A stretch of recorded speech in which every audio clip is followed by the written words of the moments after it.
ঘন্টার পর ঘন্টা নয়, মাসের পর মাস নয়। সেই 1947-48 সাল থেকে যখন ফিলিস্তিনকে ইসরায়েলিরা ইহুদিরা দখল করেছিল, সেই সময়কার থেকে এবং 1967 সালেও তারা যখন সেই ইসরায়েলের সেই হায়নারা ইহুদিরা সেই ফিলিস্তিনিদের গাজা দখল করেছিল, তারপর থেকে একের পর এক যে তারা জুলুম চালিয়েছিল। তোমাদের সামনে পত্র পত্রিকায় বলা হয়েছিল, টিভি চ্যানেলে তোমাদের সামনে এসেছিল, বিভিন্ন সোশ্যাল মিডিয়ায় তোমরা জানতে পেরেছিলে, ওই তোমাদের মধ্যে তো বিন্দু পরিমাণ অনুশোচনা, তোমাদের সেন্টিমেন্টের কোনো পরিবর্তন, তোমাদের অনুভূতির মধ্যে কোনো রকম কোনো পরিবর্তন আমি রব্বুল আলামিন দেখি নাই। ওই সময় যদি আমরা জবাব দিতে পারি, তবেই মনে রাখবেন কবরে মুক্তি পাবো। অন্যথায় শুধুমাত্র নামাজ, শুধুমাত্র রোজা, শুধুমাত্র যাকাত, শুধুমাত্র দান সদকা, শুধুমাত্র লৌকিকতা আর শুধুমাত্র এই নামকে ওয়াস্তে সুন্নতের বাহানা দিয়ে আমরা পশ্চিমকালেও দুনিয়ার সমাজকে যেমনিভাবে দুনিয়ার চোখের সামনে দুনিয়ার মানুষকে আমি তাদের চোখে ধোলা দিয়েছি, তাদেরকে ধোঁকা দিতে পেরেছি। রব্বে জাতের কসম করে বলতেছি, এই জিহাদের আয়াতগুলো যদি আমরা মনে না রাখি, কোরআন সুন্নাহর এই বিধানগুলো যদি আমরা সামনে না আনি এবং আমাদের জীবনে বাস্তবায়ন করার জন্য স্টেপ বাই স্টেপ উম্মতের ওলামায়ে কেরাম যখন যেভাবে হক্কানি ওলামায়ে কেরাম যেভাবে দিক নির্দেশনা দিবেন, ওইভাবে যদি আমরা আমাদের জীবনকে পরিচালিত করতে প্রস্তুত না থাকি, তোমরা রাখবেন আমরা আল্লাহর দরবারে জবাব দিতে হবে। অবশ্যই জবাব দিতে হবে। এই বিষয়গুলোর জন্য প্রস্তুত হতে হবে। মুসলমান শুধুমাত্র ভিডিও দেখে লাইক কমেন্ট করে আর শেয়ার করে খেলতে থাকলে কঠিন কিয়ামতের ময়দানে মুক্তি পাওয়া যাবে না, এটা মনে রাখতে হবে। আর মুসলিম ভূখণ্ডগুলো যেভাবে নির্যাতিত হয়ে আসতেছে, আপনি আমি যদি আজকে শান্তির নিদ্রায় শায়িত থাকি, আমাদের ঘুম যদি একেবারে খুব সুন্দর হয়, তো মনে রাখতে হবে আগামী দিনের ঘুম আমাদের ভাঙবে তখন আমাদের বাড়ির আঙ্গিনায় ইসরায়েলি আর ইহুদিদের ঘুম করবে। রব্বুল আলামিন সূরা বনী ইসরাঈলের শুরুতে একেবারে প্রথম আয়াতে মসজিদে আকসা সম্পর্কে বলেছেন। আমার ধারণা আমরা প্রত্যেকেই কম বেশি আকসা সম্পর্কে জানি, কিন্তু পুরোটা না জানার কারণে ফিলিস্তিনের মসজিদ শুধু মসজিদে আকসা এতটুকুই আমরা জানি অনেকেই, যার কারণে মসজিদে আকসার উপর হামলা হচ্ছে, ধ্বংসযজ্ঞ হচ্ছে, মসজিদে আকসা বা ফিলিস্তিনবাসীর উপর বিভিন্ন রকম যুদ্ধের যে দামামা বাজতেছে বা হাজার হাজার নয় লক্ষ লক্ষ মানুষকে ধ্বংস করে দিচ্ছে বোম্বিং করে, মিডিয়ার সুবাদে বরকতে যেটাই বলেন, আমরা যেটা দেখতেছি শুধু দেখতেছি। একটু কল্পনা করে দেখেন, একজন মানুষ কয়েকশো ফিট উপরে উঠে যাচ্ছে, সেখান থেকে আর যান নিয়ে নিচে নামতেছে। এরকম ভয়ঙ্কর চিত্র দৃশ্য আমাদেরকে হয়তো মানবিক দৃষ্টিকোণ থেকে আমাদের দিলে ধাক্কা লাগে, এতটুকু হতে পারে। কিন্তু দেখেন, মসজিদে আকসা সম্পর্কে আমাদের পরিপূর্ণ মহাব্বত দিলের মধ্যে তৈরি হয় নাই, কারণ মসজিদে আকসা, ফিলিস্তিন, জেরুজালেম যেটাই বলেন না কেন, সে বিষয়ে আমাদের খুব বেশি ধারণা নাই। ঠিক আছে, আল্লাহ তাআলা বলছেন যে মসজিদে আকসা এবং তার আশপাশের ভূমি হচ্ছে বরকতময়।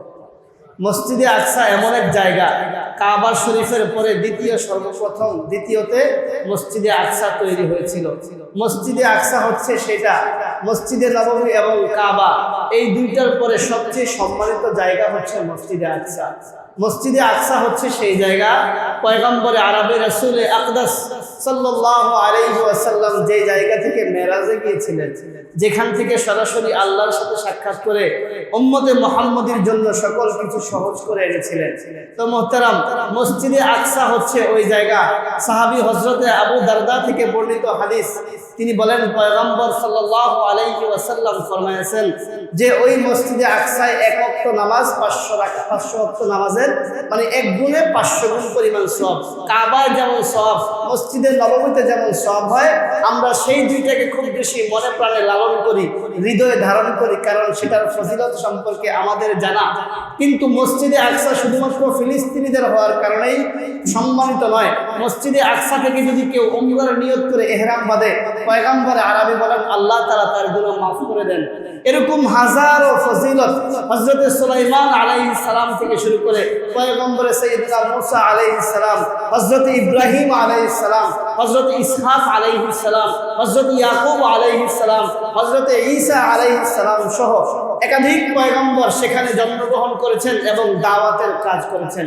এই বিষয়গুলো আমাদের জানা নাই, যার কারণে মসজিদে আকসা সম্পর্কে কিছু বললে হয়তো মানসিকভাবে মানুষ মানবীয় দৃষ্টিকোণ থেকে একটু বিবেচনা করি, একটু আফসোস করি, আপসেট হই, কষ্ট অনুভব হয়। কিন্তু বাস্তবিক পক্ষেই মুসলমানদের ইতিহাস এবং ঐতিহ্যের সাথে যে মসজিদে আকসার একটা অন্যরকম সম্পর্ক রয়েছে সেটা আমরা জানি না। যার কারণে আজকে আমাদের সেই মসজিদে আকসা নিয়ে খুব বেশি মাতামাতি নাই। গোটা দুনিয়ার মধ্যে 57টি মুসলমান কান্ট্রি আছে, মুসলিম রাষ্ট্রপ্রধান আছে, তাদের কাছে এই মসজিদে আকসার ইতিহাস কি স্পষ্ট নয়? এই বিষয়গুলো আমাদের ভাবতে হবে।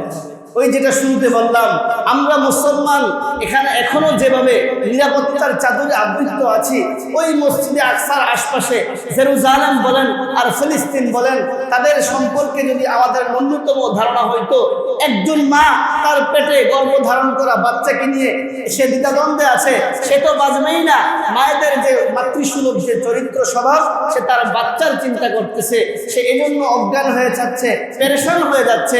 একজন বাবা, একজন বাচ্চা তার মৃত বাবা মায়ের গোশত টুকরা যেভাবে একজন টোকায়, খারাপ শব্দে বললাম, বিভিন্ন ডাস্টবিন থেকে বিভিন্ন রকম খাদ্য অখাদ্য টোকায় এনে নিজের জীবন ধারণ করার সিস্টেমের পদ্ধতিতে খাদ্য টোকায়, একজন সন্তান বা একজন মা, একজন বাবা অথবা আত্মীয় স্বজন তার আত্মীয় স্বজনদের গোশত, মৃত গোশতের সেই গুলি করা, বোম মারা সেই গোশতের টুকরাগুলো একত্রিত করতেছে তারা জানাজা।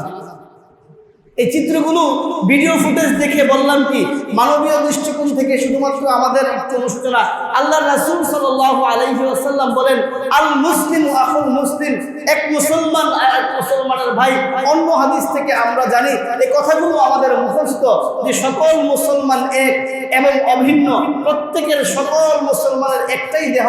যে জায়গায় যে ভূখণ্ডেই যেখানে মুসলমান নির্যাতিত হবে, নিপীড়িত হবে, যদি আমি আমাকে মুসলমান দাবি করি, হযরতে মুহাম্মদুর রাসূলুল্লাহ সাল্লাল্লাহু আলাইহি ওয়াসাল্লামের উম্মত বলে নিজেকে দাবি করি, বিশ্বের যে প্রান্তেই যে ভূখণ্ডেই থাকুক না কেন, কোনো মুসলমানের দুঃসংবাদ, নির্যাতনের সংবাদ অথবা জুলুমের সংবাদ যদি আমি শুনতে পাই, আর মুসলমান হিসেবে যদি আমি স্থির থাকি, যে পরিমাণ স্থির আমরা রয়েছি, মনে রাখতে হবে আমার মধ্যে কত পরিমাণ নেফাকি আছে।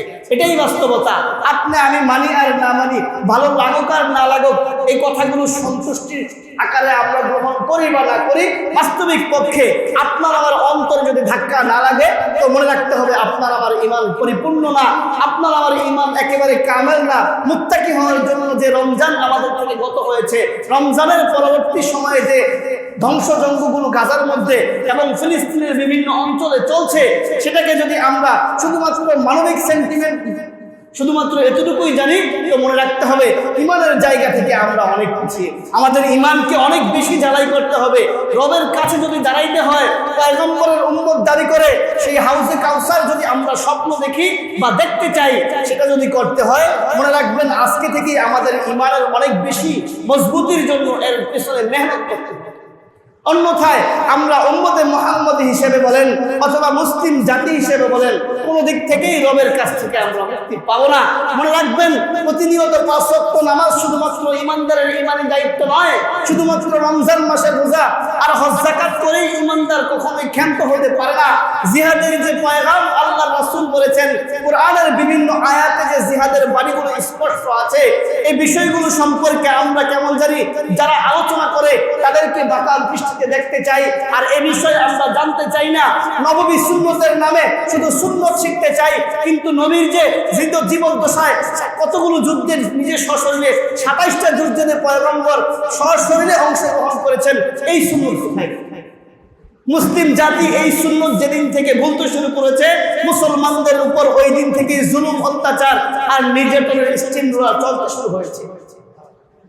কোরআন আমরা মানতে চাই, মুসলিম প্রিয় আমরা ধর্মপ্রাণ মুসলমান দাবি করতেছি, কিন্তু মিষ্টি খাওয়া সুন্নত আর সুন্দর সুন্দর পরিধান পোশাক পরে ঈদের নামাজে যাওয়া সুন্নত আর অপর মুসলমান ভাইকে সালাম দেওয়া সুন্নত, এরকম কিছু মিষ্টি মিষ্টি সুন্নত যেটা আমার গায়ে লাগবে না, আমার চাকরির উপর কোনো একা আসবে না, আমার শরীরে কোনো পরিশ্রম হবে না, আমার মেধায় কোনো চাপ পড়বে না, এরকম কিছু সুন্নত বেছে বেছে আমরা আমল করি আর টুপি তসবিহ পরিধান করে সমাজের মধ্যে নিজেকে পরিপূর্ণ মুসলমান দাবি করতে চাই।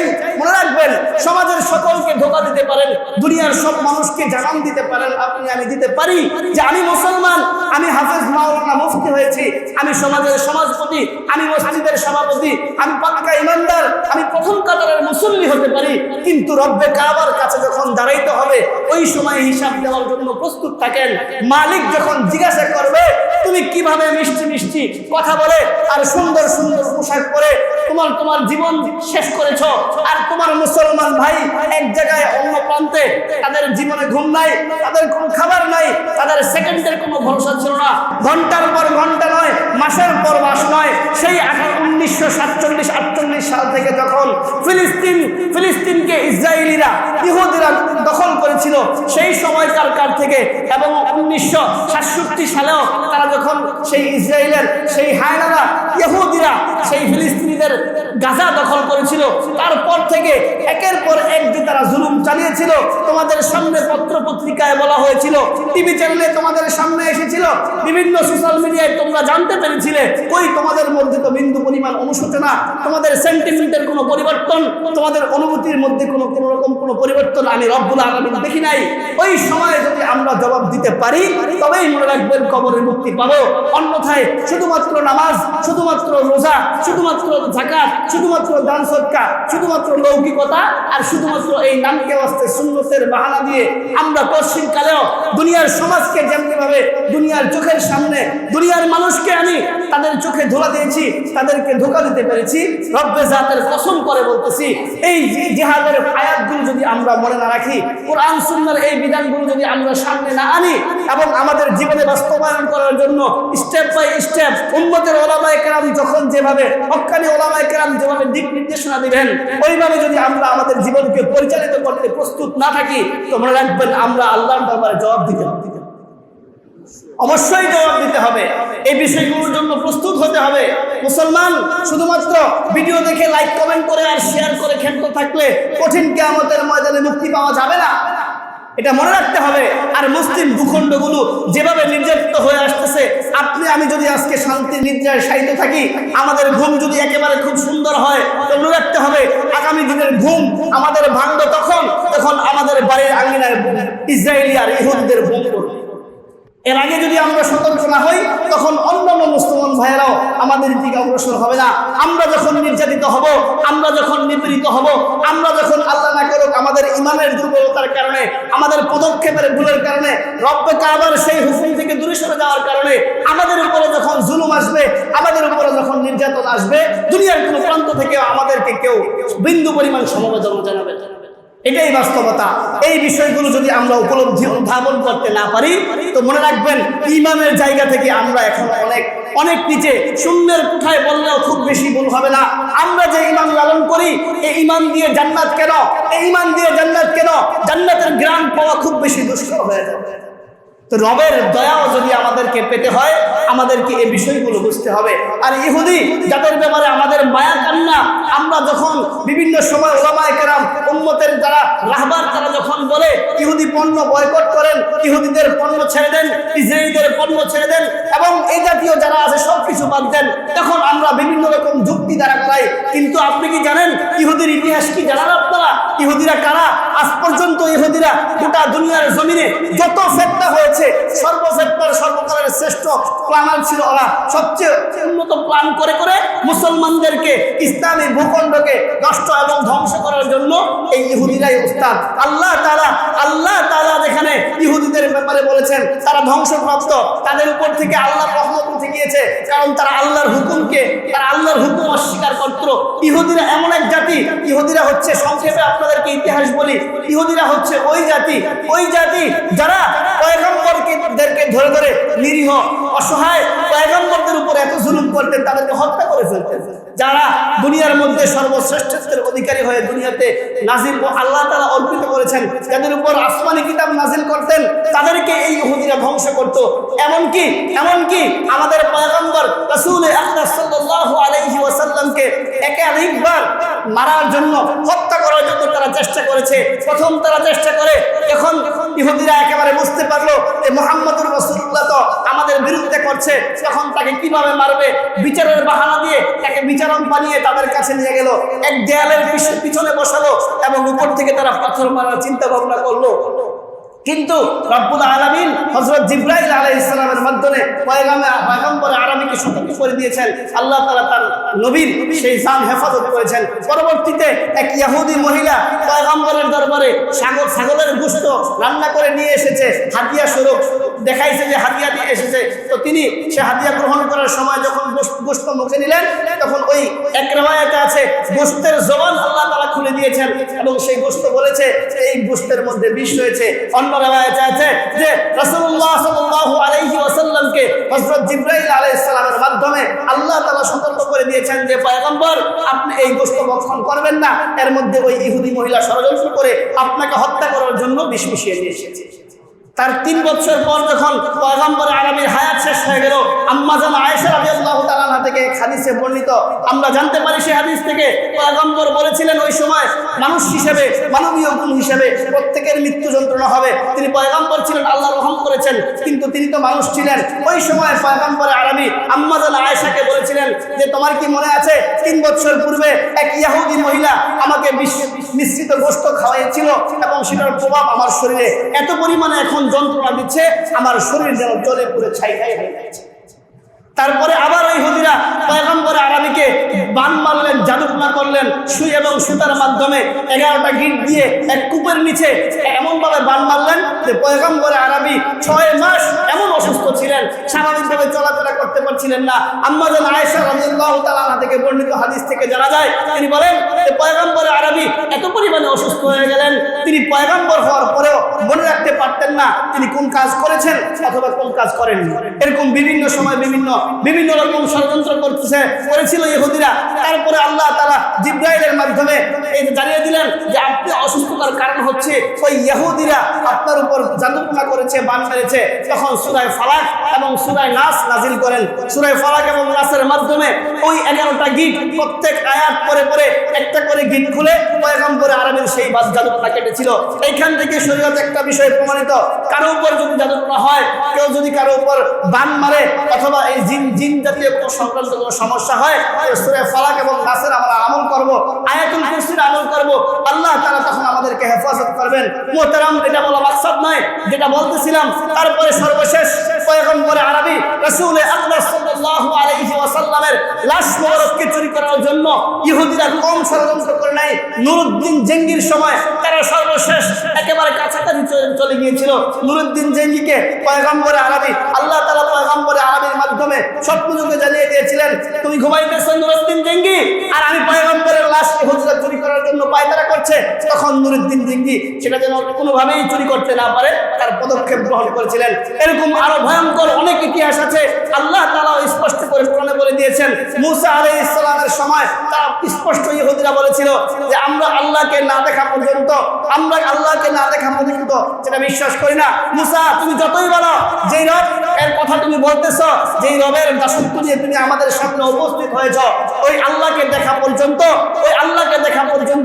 আমরা তাকে মানব না।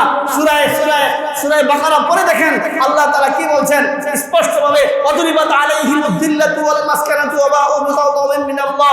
এরকম পুরো লম্বা আয়াতে আল্লাহ তাআলা ইহুদিদেরকে ধ্বংসপ্রাপ্ত এবং তারা যে আল্লাহ তাআলার দরবার থেকে বহিষ্কৃত, আল্লাহ তাআলার লানত, স্বয়ং আল্লাহ তাআলার লানত তাদের উপর। কেন? এটাও আল্লাহ তাআলা স্পষ্ট করে দিয়েছেন, কারণ তারা আল্লাহকে মানত না, আল্লাহর বিধান মানত না।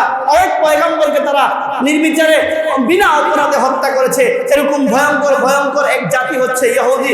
ইহুদিরা হচ্ছে ওই জাতি, একেবারে হযরত ইব্রাহিম আলাইহিস সালামের ছেলে হচ্ছে ইসহাক আলাইহিস সালামের ছেলের নাম হচ্ছে ইয়াকুব আলাইহিস সালামের আরেক নাম হচ্ছে ইসরাইল থেকেই বনি ইসরাইলের সূচনা।